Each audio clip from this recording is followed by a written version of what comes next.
اس لیے اگر آپ چاہتے ہیں کہ پاکستان کے اندر جمہوریت مضبوط ہو، آپ کو اس بات کی فکر ہو کہ پاکستان کا نظام تعلیم بہتر ہو اور پاکستان کو اسی نظریاتی اساس پر ڈیولپ کیا جائے، تو آپ کو طلبہ تنظیموں کو امپاور کرنا ہوگا۔ اسلامی جمعیت طلبہ اگر 75 سال سے قائم ہے تو اس کی بنیادی وجہ یہ ہے کہ ہمارا ایک اسٹرکٹ احتساب کا نظام موجود ہے۔ پاکستان کا پورا ماحول بھی ایک انقلاب کے لیے بھرپور طریقے سے تیار ہو چکا ہے، اور ان کا یہ خیال ہے کہ شاید ہم طلبہ کو دبا دیں گے اور طلبہ کو دیوار سے لگا دیں گے تو یہ معاملہ ختم ہو جائے گا۔ ختم ہونے والا نہیں ہے۔ بنگلہ دیش کے اندر یہ پورا معاملہ جو رونما ہوا ہے، تو اس میں پاکستان کو حکمرانوں کے لیے سبق ہے، طلبہ نے نکلنا ہے، اور آج نہیں تو کل۔ اور یہ لاوا پک چکا ہے۔ آپ نے دیا ہی کیا ہے؟ آپ نے تعلیم مہنگی کر دی ہے، طلبہ مایوسی کا شکار ہے، فرسٹریشن کا شکار ہے، راستہ نظر نہیں آ رہا، مسلسل ایک سینس آف انسیکیورٹی ہے۔ پچھلے سال جو ہے 10 لاکھ طلبہ باہر گئے ہیں۔ کیا مطلب ہے کہ ان کو اپنا مستقبل نظر نہیں آ رہا؟ بسم اللہ الرحمن الرحیم۔ جواب دو کے ساتھ میں ہوں فاروق وڑائچ۔ آج ہمارے ساتھ پاکستان کی جو طلبہ تنظیمیں ان کی قیادت موجود ہے، اور آڈینس بھی موجود ہے جو ان سے سوال کرے گی۔ ہمارے بہت سے سوالات ہیں، کیا پاکستان میں جو طلبہ تنظیمیں ہیں وہ ٹھیک کام کر رہی ہیں، کیا ان کی ضرورت موجود ہے، اور پاکستان کے نوجوان جو ہیں ان کے مسائل سے ریلیٹ کرتی ہیں یہ طلبہ تنظیمیں۔ ہمارے پاس تقریباً تمام تنظیموں کی قیادت موجود ہے۔ میرے ساتھ موجود ہیں محمد اسامہ میر، آپ جنرل سیکرٹری ہیں اسلامی جمعیت طلبہ پاکستان کے، ان کو خوش آمدید کہیے گا کلیپ کر کے۔ سب سے پہلے تو یہ کہ پاکستان میں طلبہ تنظیموں کی ضرورت ہے، کیا یہ ہونی چاہیے؟ تو میں چاہوں گا کہ آپ اپنا مقدمہ پیش کریں، بتائیں یہ جو سامنے لوگ بیٹھے ہیں کہ کیوں ضرورت ہے طلبہ تنظیموں کی۔ کیونکہ ایک عام تاثر تو یہ ہوا کہ بھائی طلبہ تنظیموں کی وجہ سے شاید زیادہ لڑائی جھگڑا اور اسٹوڈنٹس پڑھ نہیں پاتے، اور کچھ مسائل ایسے ہیں جن کا ہمیں سامنا کرنا پڑتا ہے۔ تو میں چاہوں گا کہ ضرورت کیوں پیش آتی ہے طلبہ تنظیموں کی؟ بسم اللہ الرحمن الرحیم۔ بہت شکریہ فاروق بھائی۔ طلبہ تنظیموں کے حوالے سے سوال اس وقت کا بنیادی سوال ہے، اور حقیقت یہ ہے کہ طلبہ میں سماجی اور سیاسی شعور بیدار کرنے کے حوالے سے جو بنیادی کردار ہے وہ طلبہ تنظیمیں ہی ادا کرتی ہے۔ اس لیے اگر آپ چاہتے ہیں کہ پاکستان کے اندر جمہوریت مضبوط ہو، آپ کو اس بات کی فکر ہو کہ پاکستان کا نظام تعلیم بہتر ہو، آپ اس بات کی فکر کے اندر غلطہ اور پیچا ہے کہ پاکستان کے معیار تعلیم کو بہتر کیا جائے اور پاکستان کو اسی نظریاتی اساس پر ڈیولپ کیا جائے، تو آپ کو طلبہ تنظیموں کو امپاور کرنا ہوگا۔ میں اس بات کو ثابت کرنے کے لیے کچھ تاریخ کا سہارا لوں گا۔ آپ دیکھ لیجئے، جب پاکستان بن رہا تھا تو اس وقت ایک کلیدی کردار MSF نے پلے کیا تھا۔ قائد اعظم کے شانہ بشانہ طلبہ موجود تھے اور انہوں نے پوری تحریک چلائی، اور یہی علی گڑھ مسلم کالج کے طلبہ تھے، ایڈورڈ کالج کے طلبہ تھے، اسلامیہ کالج کے طلبہ تھے۔ اس کے بعد اگر آپ دیکھ لیں پورے پاکستان کی تاریخ میں اگر کسی نے سب سے شعور والا کردار ادا کیا ہے تو وہ طلبہ تنظیمیں ہیں۔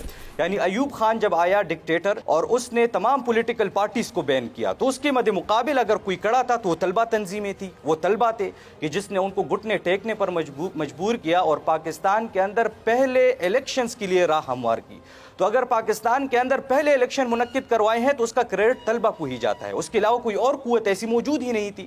اسی طریقے سے آپ دیکھ لیں کہ اگر جنرل ضیاء الحق کے مقابلے میں کوئی کڑا ہوا تو وہ طلبہ تنظیمیں تھی، اور اسلامی جمعیت طلبہ اس وقت یونین کے انتخابات میں کامیابی حاصل کر چکی تھی، اور اس کے بعد کی پوری داستان ایسی ہے کہ اگر کسی کو کوڑوں کی سزا سنائی تھی تو جنرل ضیاء الحق نے پاکستان کے اس وقت کی جمعیت کے ناظم عالم معراج الدین خان کو سنائی تھی۔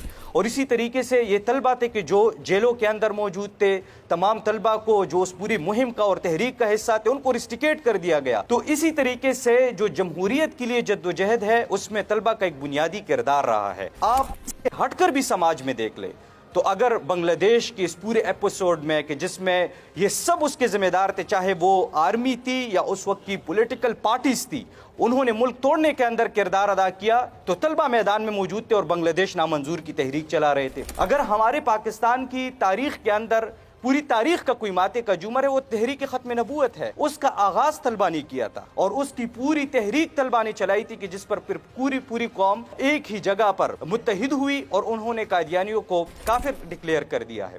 اور اسی طریقے سے اس کے بعد کی چاہے مشرف کے زمانے میں ہو اور اس کے بعد کی جتنی صورتحال ہو تو اس میں طلبہ کا بنیادی کردار رہا ہے، اور یہی وجہ ہے کہ پاکستان کے اندر اگر اس وقت طلبہ یونین بین ہے تو اس کی وجہ یہ ہے کہ یہ ڈکٹیٹر نے ہی بین کی تھی، اور اس وقت جو پاکستان کے اقتدار پر مسلط ہے وہ یا تو اسٹیبلشمنٹ ہے یا ان کے ساتھ اسٹیبلشمنٹ کا حصہ وہی جاگیردار اور سرمایہ دار ہے کہ وہ اگر سیاسی لبادے میں بھی موجود ہے تو حقیقت یہ ہے کہ وہ انہی گملوں میں ان کی نشنما ہوئی ہے کہ جو آمرانہ عامر روحی کے مجالس کے اندر انہی کے زیر تربیت وہ رہے ہیں. ان کی پارٹی کے اندر پارٹیوں کے اندر بھی جمہوریت نہیں ہے. اس لیے اس وقت بھی اگر کوئی طلبہ تنظیموں کو آگے بڑھنے نہیں دے رہا تو معاملہ یہ ہے کہ وہ وہی لوگ ہیں کہ جن کو یہ خطرہ ہے کہ اس کے ذریعے سے پھر ہمارا اقتدار مستحکم نہیں ہو سکے گا. تو میں آپ دوستوں کے لیے اس ہاؤس کو اوپن کرنا چاہتا ہوں. ایک مائک جو ہے وہ میں چاہوں گا کہ میری ٹیم آپ تک پہنچائے اور آپ جو سوال کرنا چاہتے ہیں طلبہ تنظیموں کے حوالے سے ان کے نمائندگان یہاں پر موجود ہیں. Myself Mohammad Irtash and I'm doing BS English and I'm from district Sialkot and came here for my competition. I'm highly happy to all of you that you are united these all the organizational leaders for us. تو میرا سوال اسامہ میر بھائی سے ہے, اسلامی جمعیت طلبہ کے جو ریپریزنٹیٹیو ہیں. اسامہ بھائی یہ کلیئر کیجئے گا کہ اتنے سالوں سے آئی تھنک سو کہ 1931 میں بھی ریلیز نکلتی تھی فلسطین کے لیے, تب سے لے کے 40 سال سے ہم جو ہے وہ القدس ڈے بھی جو ہے وہ بھی منا رہے ہیں. اسی طرح سے ہماری جتنی بھی آرگنائزیشنز ہیں وہ اسٹوڈنٹس ریلیز بھی نکال رہی ہیں, اسرائیلی پروڈکٹس کا بائیکاٹ بھی کر رہی ہیں اور جتنے بھی جو اہم اقدام ہیں وہ اٹھا رہی ہیں. تو مجھے یہ بتائیے گا کہ اقوام متحدہ میں اسرائیل اور فلسطین کو اسٹوڈنٹس جو ہیں وہ ان تک آواز اپنی کس طرح سے پہنچا سکتے ہیں, اور جو ہماری لیڈرشپ ہے اسٹوڈنٹس کی ان کو کیا ایشو فیس کرنا پڑا ہے. جس طرح سے بنگلہ دیش میں شیخ حسینہ جی کو بھگانے میں اسٹوڈنٹس نے کردار ادا کیا, تو پاکستان میں بھی اسٹوڈنٹس کے اندر آئی تھنک سو وہ امپاورمنٹ ہے, وہ پاور ہے. تو لیڈرشپ کو کیا ایشوز جو ہیں وہ فیس کرنا پڑتے ہیں اور اسٹوڈنٹس کو جو ہے ان ایشوز کا کس طرح سے سامنا کرنا پڑتا ہے, یہ مجھے بتائیے گا. تھینک یو سو مچ. بہت شکریہ. چلیں ایک سوال اور لے لیتے ہیں جی. نیکسٹ جی. السلام علیکم, میرا نام عمیر ہے اور میں سرکاری ملازم ہوں. زمانہ طالب علمی میں جب میں ایف ایس سی میں تھا تو اسلامی جمعیت, اسامہ بھائی آپ سے سوال ہے یہ, تو وہاں پہ میں نے جو مناظر دیکھے اور جو رویہ دیکھا اسلامی جمعیت طلباء والوں کا کہ صبح وہ ہمیں قرآن کے درس کے لیے بلا رہے ہوتے تھے, اور اگر انہوں نے کوئی اسٹرائک کی ہے بسوں کو بند کر کے, ٹھیک ہے, اور ان پہ آ کے ڈنڈے مار رہے ہیں, خواتین جو ہیں اندر وہ ڈر رہی ہیں. تو اس طرح کا انہوں نے ماحول کریٹ کیا ہوتا تھا, اور بھی بہت سے واقعات ہیں. تو یہ جو آپ کی امیج ہے تھوڑی سی معذرت کے ساتھ, نہیں کوئی مسئلہ نہیں, یہ اسے اپنا کالج نہ سمجھیں, آپ آزاد ہیں. یہ مطلب تھوڑی گنڈا گردی والی ایک چھوٹا سا واقعہ کہ ایک لڑکے نے آ کے ایک لڑکی سے نوٹس مانگ لیے اور اس کو کتے کی طرح مارا گیا. ٹھیک ہے, یہ میں جو کسی اور کی سٹوری نہیں ہے, یہ جو میں نے خود آبزرو کی ہے. پہلے سے بتائیں کہ لوگ بڑے بدزن ہوتے ہیں زمانہ طالب علم میں. کالج ہے جی آپ کا؟ میں نام نہیں لے رہا تھا, میں نے کہا پہنچے نا, گورنمنٹ سائنس کالج وحدت روڈ. گورنمنٹ سے چلے کوئی بات نہیں, آپ محفوظ ہیں, محفوظ ہاتھوں میں ہیں. لیکن لوگ اس بدزن ہوتے ہیں اور یہ بڑی امیج خراب بھی ہے جمعیت کی. اسامہ بھائی کائنڈلی آپ بتائیں. دونوں سوال ہی آپ سے ہیں. اچھا جی, جو پہلا سوال ہوا تھا وہ بالکل اس سے خود بخود طلبہ کی اہمیت جو ہے وہ واضح ہوتی ہے کہ آپ دیکھ لیجئے پورے دنیا کے اندر فلسطین کے حوالے سے جو معاملہ ہے, اور اسرائیل نے فلسطین پر ظلم و ستم کے پہاڑ توڑ ڈالے ہیں اور ان کو پوری طرح سے بیک کر رہا ہے امریکہ اور یورپین یونین کے جتنے ممالک ہیں. لیکن آپ دیکھ لیجئے کہ ان کے طلبہ ہے, اسٹوڈنٹس ہے, کہ وہ نکلے ہیں اور امریکہ کی کیلیفورنیا یونیورسٹی سے شروع ہو کر ہر یونیورسٹی سے نکلے, اور اس کے باوجود کہ انہوں نے کیمپنگ کی اور کیمپنگ کے بعد جب ان پر ظلم و تشدد کا راستہ ریاست نے اختیار کیا تو وہ اور بے پر گئے. تو یہ اس بات کی نشانی ہے کہ اصل میں جو باشعور طبقہ ہوتا ہے معاشرے کا وہ طلبہ ہوتے ہیں. جب آپ ان کو امپاور کریں گے تو پھر یہ معاملہ ہے کہ پوری سوسائٹی جو ہے ایک پروگرس کے راستے پر, ایک ڈیولپمنٹ کے راستے پر جو ہے آگے بڑھ سکتی ہے. لیکن اگر کوئی اس کا راستہ روکتا ہے, جس کی طرف اشارہ کیا گیا کہ ہم کر تو رہے ہیں, یعنی اتنے سال گزر گئے, لیکن معاملہ یہ ہے کہ اگر طلبہ یونین اس کے باوجود بحال نہیں ہو رہی, یا جو ہم چاہتے ہیں جو ریزلٹس وہ پورے کے پورے ہمیں حاصل نہیں ہو رہے, تو اس کی وجہ یہی ہے کہ ان کا راستہ بھی پوری طرح سے روکنے کی کوشش کی جا رہی ہے. یہی تو میں بتانا چاہ رہا ہوں کہ اگر طلبہ کا بنیادی حق جو کہ آئین پاکستان ہمیں دیتا ہے آرٹیکل 17 کے تحت, کہ کہتا ہے کہ تمام شہریوں کو ایسوسیشن بنانے کی اجازت ہے, اسی طریقے سے یونین سازی کی اجازت ہے. آپ دیکھ لیجئے کون سا طبقہ ہے کہ جس کی یونین موجود نہیں ہے اس ملک پاکستان کے اندر, چاہے ڈاکٹرز ہو, وکلاء ہو, تاجر برادری ہو, نان بھائیوں کی یونین موجود ہے, لیکن طلبہ کی یونین موجود نہیں ہے جو 64% ہے. اس لیے یہ تو شعور اور آگہی کا وہ سفر ہے کہ جب یہ زیادہ پھیلے گا اور اس حد تک پہنچے گا کہ جس طرح کی مثال دی گئی کہ بنگلہ دیش کے طلبہ نکل آئے اور انہوں نے جو ہے تلپٹ کر کے رکھ دیا, تو پاکستان کا پورا ماحول بھی ایک انقلاب کے لیے بھرپور طریقے سے تیار ہو چکا ہے. اور ان کا یہ خیال ہے کہ شاید ہم طلبہ کو دبا دیں گے اور طلبہ کو دیوار سے لگا دیں گے تو یہ معاملہ ختم ہو جائے گا. ختم ہونے والا نہیں ہے. آپ دیوار سے لگائیں گے تو آخر کار دیواریں ٹوٹ جائیں گی, چاہے ایوانوں کی دیواریں ہو چاہے زندانوں کی دیواریں ہو. اور یہی معاملہ ہے کہ اگر بنگلہ دیش کے اندر یہ پورا معاملہ جو رونما ہوا ہے تو اس میں پاکستان کو حکمرانوں کے لیے سبق ہے. وہ یہ سمجھتے ہیں کہ ہم نے جو ہے ڈی چوک سے نوجوانوں کو بھگا دیا ہے تو اب یہ خاموش ہو کر رہ جائیں گے, اسی طریقے سے دیگر جگہوں پر جو ہے ہم نے لوگوں کو سپریس کر دیا ہے تو یہ خاموش ہو کر بیٹھ جائیں گے. اس طرح نہیں ہونے والا. طلبہ نے نکلنا ہے اور آج نہیں تو کل. اور یہ لاوا پک چکا ہے. آپ نے دیا ہی کیا ہے؟ آپ نے تعلیم مہنگی کر دی ہے. طلبہ مایوسی کا شکار ہے, فرسٹریشن کا شکار ہے, راستہ نظر نہیں آ رہا, مسلسل ایک سینس آف انسیکیورٹی ہے.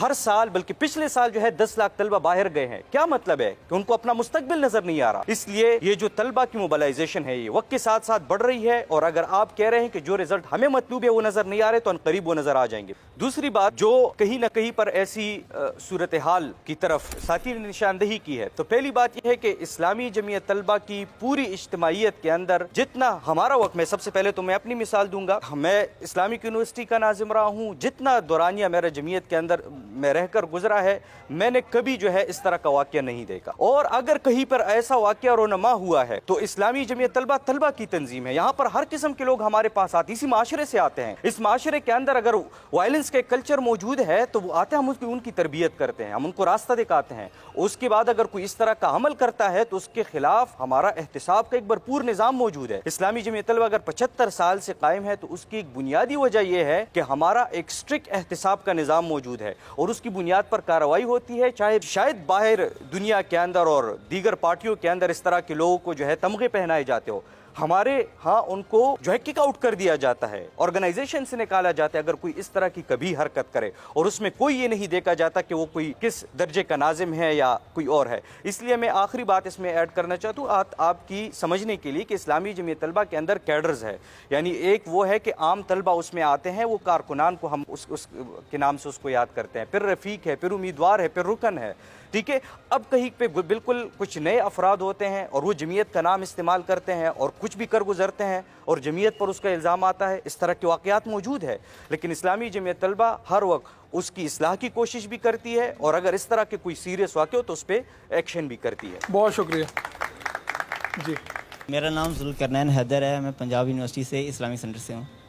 تو فرسٹ آف آل تو یہ بتائیں کہ اسلامی جمعیت طلباء کی اچیومنٹس کیا ہیں ابھی تک, جو بڑی اچیومنٹس ہیں. نمبر 2, کو ایجوکیشن ختم کرنا چاہتی ہے اسلامی جمعیت طلباء, کیوں کرنا چاہتی ہے؟ یونیورسٹی میں بھی کو ایجوکیشن نہیں ہوگی, کولیبریشن سے کام نہیں ہوگا, تو کیا آپ سمجھتے ہیں کہ پھر وہ مدرسے ٹائپ بنا لیں ساری یونیورسٹیوں کو؟ اس کے حوالے سے تھوڑی سی کولیبریٹ کر دیں. جی, کوئی ایجوکیشن, 2 سوالات انہوں نے کیے. ایک تو انہوں نے کہا کہ جمعیت کا کردار کیا ہے, اور دوسرا انہوں نے کہا یعنی آپ لوگوں نے کیا اچیومنٹس کی ہے, یہی سوال تھا اسپیسیفکلی.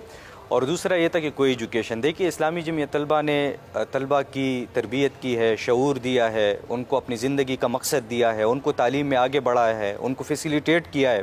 اور اس وجہ سے اسلامی جمعیت طلبہ ہر سال فری ٹیوشن سینٹرز کا انعقاد کرتی ہے, کیریئر کونسلنگ کے پروگرامات کا انعقاد کرتی ہے. ہر ڈسٹرکٹ کے اندر آپ کو اس طرح کے ایکسپوز نظر آئیں گے جس کے اندر ٹیلنٹ ٹریبیوٹ ہوتا ہے.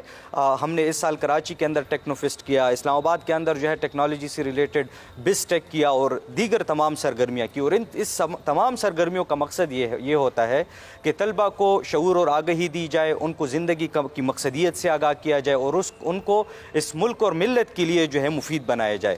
اسلامی جمعیت طلبہ کی اچیومنٹس کا اندازہ آپ اس سے لگا سکتے ہیں کہ آپ جتنے بڑے نام اٹھاتے ہیں تو ان میں سے اسلامی جمعیت طلبہ کے ساتھ تعلق جن کا رہا ہوتا ہے وہ اکثریت ہوتے ہیں. دیکھیں, آپ ڈاکٹر اسرار احمد کا نام سنتے اسلامی جمعیت طلبہ کے ناظم اعلیٰ رہے ہیں. آپ ملک کے سب سے بڑی معیشت دان پروفیسر خورشید احمد, جن کو شاہ فیصل ایوارڈ ملا, اسلامی جمعیت طلبہ کے ناظم اعلیٰ رہے ہیں. خانہ کعبہ کی توسیع کا جو پورا پروجیکٹ کسی انجینئر کو حوالہ کیا, خرم مراد, جن کی تمام ویسٹ کی کنٹریز میں جتنے آرگنائزیشن, اسلامک آرگنائزیشنز جن نے اس کی داغ بیل ڈالی, خرم مراد, وہ اسلامی جمعیت طلبہ کے ناظم اعلیٰ رہے ہیں. ڈاکٹر عبدالقدیر خان اسلامی جمعیت طلبہ کے سے وابستہ رہے ہیں. اسی طریقے سے آپ سیاست کے میدان میں دیکھیں, آپ کو کوئی امانت دار اور دیانتدار قیادت ملتی ہے جن کے بارے سپریم کورٹ کہتا ہے کہ اگر 62 اور 63 کی بات آ گئی تو سراج الحق کے علاوہ کوئی نہیں بچے گا. اسی طریقے سے اس وقت بھی ملکی منظرنامہ میں اگر کوئی ایک فرد نظر آتا ہے اور کہتا ہے کہ